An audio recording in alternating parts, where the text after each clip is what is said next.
Update. Am I the a-hole for refusing to take care of my wife since she caught the flu from having sex with her affair partner? Original post. This is partially a rant and partially an actual question. I, 54 male, have been married to my wife, Victoria, 54 female, for over 32 years. We have 3 adult daughters and 1 adult son. Early this year, she started menopause. I loved her and supported her throughout this difficult time. She said she didn't want to have sex because she felt like she's fat and ugly. I told her she's beautiful, and I was patient with her as she said she didn't want to be intimate. It was only since this month that she wanted us to be intimate again. I thought things were getting better, until I saw a condom wrapper in our bedroom. My job involves going out of town for business trips. This last trip, I tried to get into my wife's social media, and luckily enough, she used someone's birthday as the password.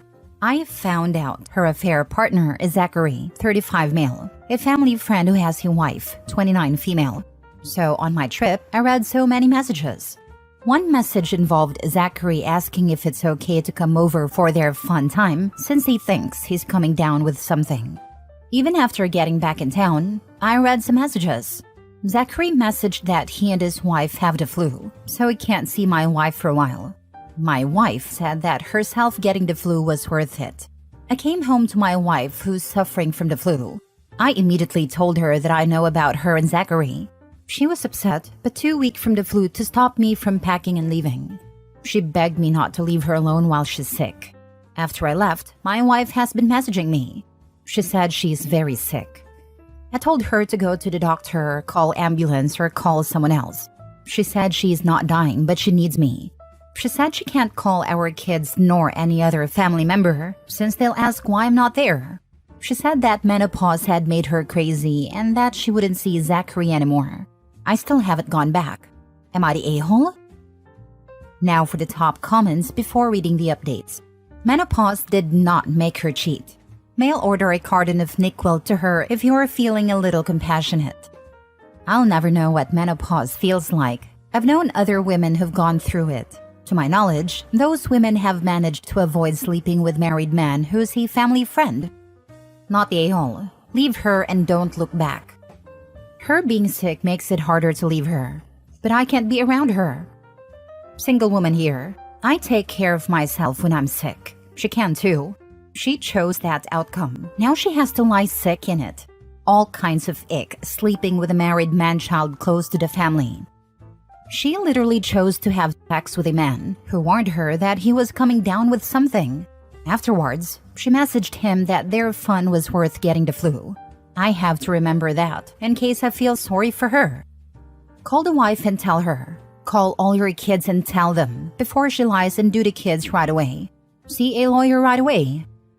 I would hate to tell my kids, but I may have to if their mom will lie to them. She will, or say it's because your day was verbally abusive. You need to go on the offensive. If you play the good guy, it will come back to kick you in the teeth. Call them now. Show them the texts about the flu, etc. I told my kids just now. I also told Zach's wife. Now for the mini updates. As soon as I found the messages, I was planning on telling Zach's wife. I wanted to tell her face to face. I wanted to spare our adult kids the horrible news. But many in the comments made a good point that my wife could lie to our kids. So I called Zach's wife first. I don't know what's going on in their marriage because she believed me right away. I called my kids and talked to them like a conference call. I had to unfortunately send some proof to them. I didn't go overboard, just enough for them to believe me. Obviously, they're all upset. I tried to keep it together as I don't want to vent about their mother to them. Mini update 2. Zach's wife has been messaging me last night and this morning. She was planning on leaving Zachary anyway because Zachary was sleeping with 2 other women. But the fact that Victoria is a married woman who is like a family member speeds things up. Zach's wife made Zachary leave the house. Also, all my kids have called their mother. They're not buying any of their mom's excuses. They all want me to divorce her. Update 3. The answer was obvious, but I needed other people to tell me, so I didn't stupidly go back to my wife. Thank you for those who commented on the first post. I had made 2 edits on a first post explaining some stuff that happened after I posted. To just briefly touch on those edits, Zach's wife and my adult kids know that my wife Victoria had an affair with Zachary. Zach's wife kicked him out of their house. All kids are on my side and they want us to divorce. I talked to a friend who's a major divorce attorney for the 3rd time. I've given her a lot of evidence so she can decide what she can use. She did say that I should be careful with what I say online, especially not to use Victoria's and Zachary's real names. Our kids, especially our eldest daughter, are pressuring their mom to make this a quick and easy divorce. A lot of people who commented said I was being too nice to my cheating wife. I'll show some pettiness by letting everyone here mock all the excuses and minimizations she made for cheating.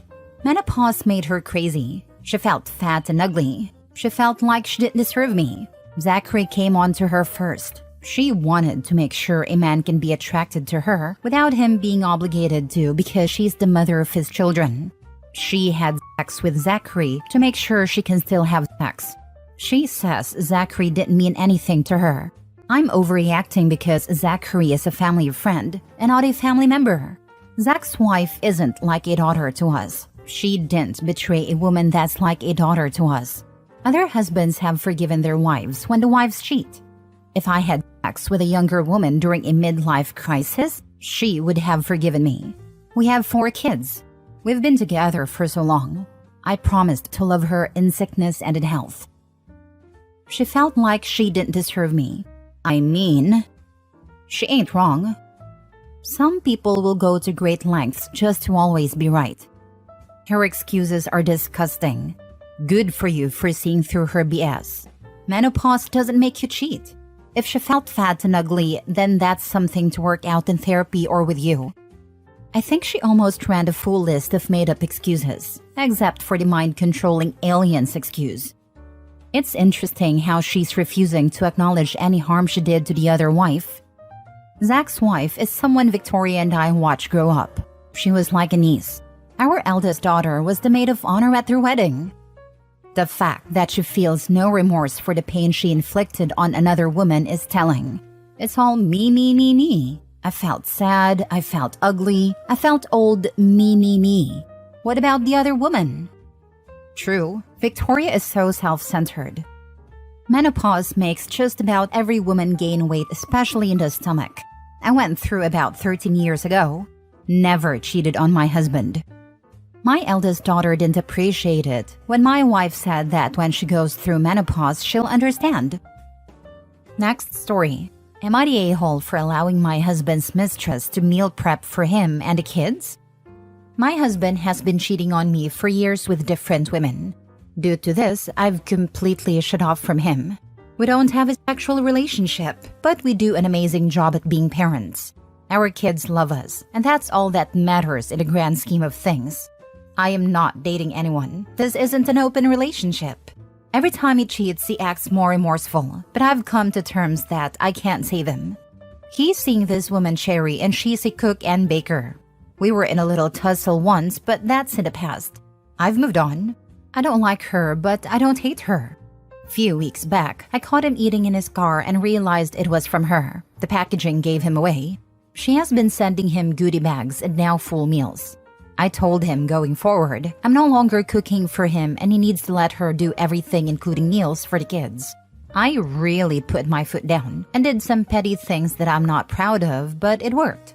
I told him if she loves him, he will do it, but I'm done. Well, I don't know what he did to convince her, but at least 3 times a week they get meals from Cherry.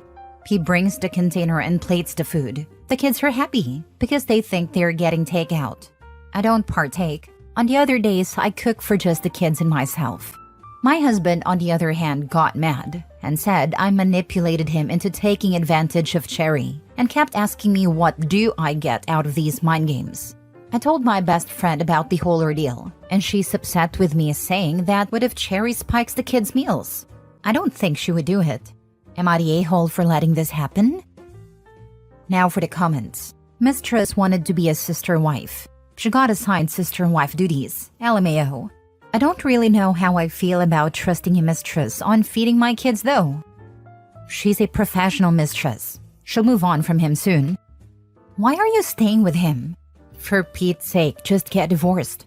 This is sick and a terrible environment in which to raise kids. I'm not giving up my house and leaving with half. I hope I get under his skin and he gives up everything. These comments are boosting me to leave, but it's not black and white. We have built a good amount together. Financially, it's a stupid idea. It's cool to say leave until you're homeless with no help. Not everyone has a village. I do provide, but I'm not leaving my home. How long would my salary last to stay in a hotel or motel? Get an apartment? We live in a small town, as I've said many comments ago. I would have to move 30 minutes away to live in an apartment complex. My husband would not leave our home either. I can't up and leave and stay at a friend's home. In all likelihood, you wouldn't have to. Negotiate that in a divorce. Find out if you live in an at-fault state. You have proof of his repeated infidelity. Honestly, talk to a lawyer. Find out what your options are. Nobody deserves to live like this. And you're going to seriously ruin your kids if the shenanigans continue. Kids aren't stupid. This is the strangest thing I've read on here in ages. I know a couple in a similar situation. They struggled with infertility for years, both had issues, and eventually decided to adopt. After adopting a few children, including some who were not babies, she caught him sleeping with her best friend. Despite this, she didn't want to divorce because she felt it would be unfair to break up their home after finally providing a stable and safe environment for the children. 2 of the kids had been in intense therapy for years and were finally starting to settle in and calm down. The couple has developed an amazing co-parenting dynamic and even friendship, but there's no intimacy or romantic love between them. She says she's not interested in relationships anymore and is content with her life as it is. The husband, however, isn't as happy. He misses having a loving relationship with her, but he knows there's no going back. He stays because he doesn't want to disrupt the children's lives. It's unusual to witness, but I respect that they've managed to keep things together for the sake of the kids. They don't fight at all. Last story. Am I the a-hole for leaving my husband after he won a large sum of money? My 32 female husband, 36 male, was in a work accident several years ago, and he won a court case in which he was awarded a sum in the multi-millions.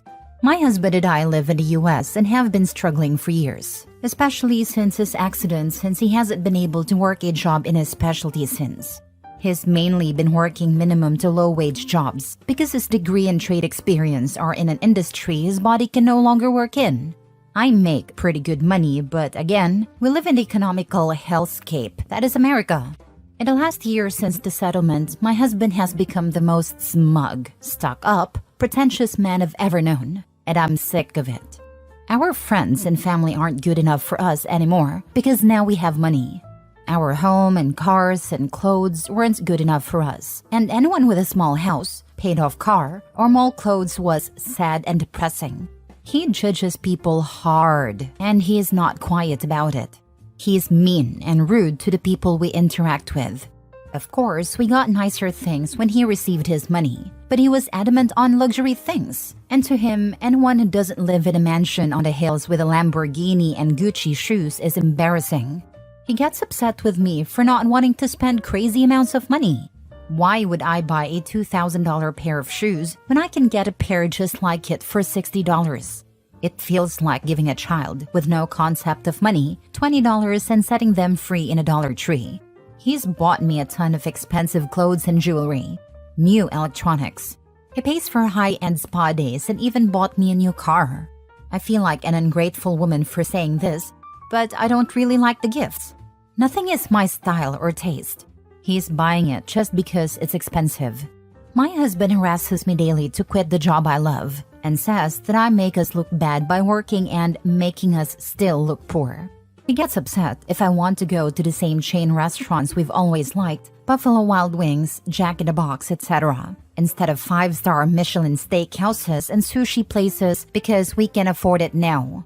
He's even gone as far as trying to push me towards plastic surgery because we can't afford it, so why not? He suggested a boob job, BBL, lip filler, and at one point, that surgery where they removed the bottom rib. I feel like he's starting to think I don't look good enough for him and our new lifestyle. We've gone to couples therapy, but his attitude isn't improving. It's even gotten worse, and I'm miserable. This is not the man I married. I don't want to have kids and raise a family with him, but I'm afraid that if I leave, everyone will cry gold digger. We married when we were young and broke, and didn't consider a prenup because we had nothing. Dumb, I know, but we were kids. Am I the a-hole? No, leave him. He's going to blow through that money soon enough. Keep all the gifts and sell them once you are divorced. He's told you to get plastic surgery. If you don't, he will just cheat because he knows gold diggers will be after him. Yes, he will waste it all away. Get out and find peace and love. Leave. Not only will he waste all that money away in no time, he will go into huge debt in order to maintain the lifestyle and image that he wants to project to the world. If OP doesn't leave soon, she will be on the hook for all the debt that he incurs via loans and credit cards, after wasting all the money he was awarded. He is exactly like those stupid lottery winners who end up living in a broken down trailer at the end of a dirt road, hiding from collection agencies and people who still think they have money. OP is not the a-hole, but she needs to divorce now. Not the a-hole. I would also be very afraid of that level of spending, in addition to him being an insufferable prick. I mean, multi-million sounds like a lot, but is it 4 million or 20 million? In general, you can live off investments, assuming the money is invested, but the rule of thumb is 4% of the amount, if you want the money to last. And you need it to last. You guys are young. Let's say it is $5 million. That means the 4% amount before taxes is $200K a year income. This equals roughly $141K a year after taxes. That is not Gucci and Lambo money. You know, most lottery winners are broke after a couple of years, and it sounds like your husband is on the same path. I would make sure you are saying in counseling that you are not enjoying things just because they are expensive. You liked your old life, minus the financial stress. You liked him when he enjoyed the simpler things, and you want him to stop acting like an entitled a-hole. Also, I suggest you quietly go talk to a lawyer and find out what the financial split would be. Depending on where you live, you might not be entitled to any of it, or you might be entitled to a reasonable split. If you are entitled to a reasonable share, you can always go for less and settle for, say, 1 to 2 million. That would be enough to have a great retirement if you invested it and kept working for 15 or 20 years. This man is going to burn through all that money, and once it hits him that it's over, he's going to go from smug jackass to an incredibly bitter and depressed one. I hate to say get out while the getting is good, but your advice is spot on.